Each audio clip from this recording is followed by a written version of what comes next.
Innocent Opio yali yakwatibwa akakiiko akalwanyisa obuli bw'enguzi mu ggwanga mu maka g'omukulembeze w'eggwanga aka Anti-Corruption Unit ng'alangibwa okukozesa obubi yafeesi ye nga kirumirizibwa nti yagaba visa mu bukyamu. Olwaleero kkooti ewulirizza obujulizi bw'abantu basatu okuli Julius Mbaziira, Kiwanuka Louis Maria ne Ambassador Charles Sentongo, wabula nga bano bonna tekuli alumiriza Innocent Opio omusango guno, era nga bano bonna babadde balumiriza omupoliisi kati ali mu kunoonyerezebwako Odong John Baptist nga yabadde agaba visa zino mu bukyamu. Signed for Apollo.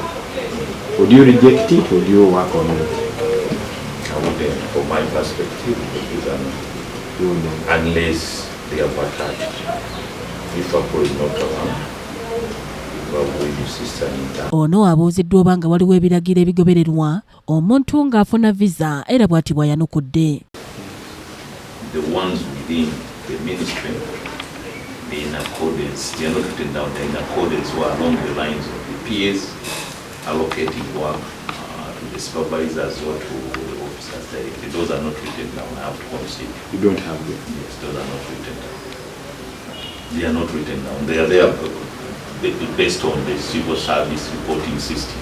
But regarding specific officers, we don't have them. Nemubuuza bweziri n'agamba tetuzirina. Nemubuuza mukolera ki? Mukolera ku ki? N'agamba personal judgment. Tukawe eba personal judgment nga nze nasalawo bwento bwe nakiraba omutwe gwange. Ate gwe tosobola kunga nti wakiraba bubi kuba gwe mutwe gwange. Tesobola kuba na mutwe kakubagano ke tubaddemu mu bujulizi buno nga bagamba waliwo guidelines ezamenyebwa abaana. Ate guidelines zo naze n'atugamba nti ziriwo ate ye supervisor woli. So wewa tewali yamenya ki? Oludda oluwaabi lubaddeko Neri Asiku ate y'omuwawaabirwa Opio abadde ayambibwako munnamateeka we Kisirwa Dick era ng'onaasabye omuntu waddizibwe ku mirimu gye oluvannyuma lw'okuyimirizibwa okumala ekiseera okuva lwe yakwatibwa. Another copy which he referred to as the internal copy of PXCD 1 was sent to him from the American Embassy. Ye Kiwanuka Louis Maria obujulizi bwawadde bubaddeko akabuuza kubanga yategeeza kkooti mu kusooka nga bw'alina ekizibu mu kulaba kyokka ekyewunyisizza kkooti olwaleero bwazze mu kkooti ng'abadde alaba bulungi.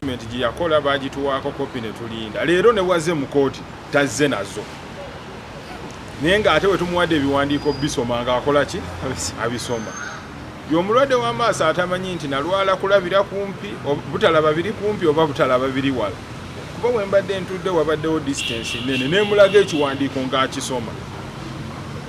Kirabika mupangirire kujja kuwudiisa kooti naye kooti erabye obulimba bwe nemugamba naye kye tutwale kiriwa tolaba nti olaba n'okulaba agamba talaba n'ate alaba obwedde abisoma talina giraasi kozi ono asembyeyo omu ku baasaba paasipooti ye atwanguyiriza mulimu agambye nekera ndi wange tamumanyi tayogerangako naye amulabye leero lwe tuzze mu kooti.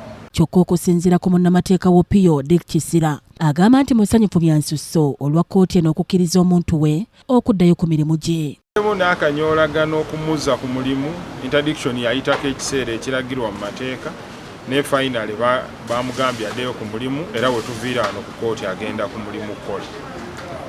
Omusango guno guddamu ng'ennaku z'omwezi 6 omwezi ogw'E12 omwaka guno n'okuwulira abajulizi abalala. Omulangira John Moses yakusakidde eggulire lino ku lwa KTV amalindirire.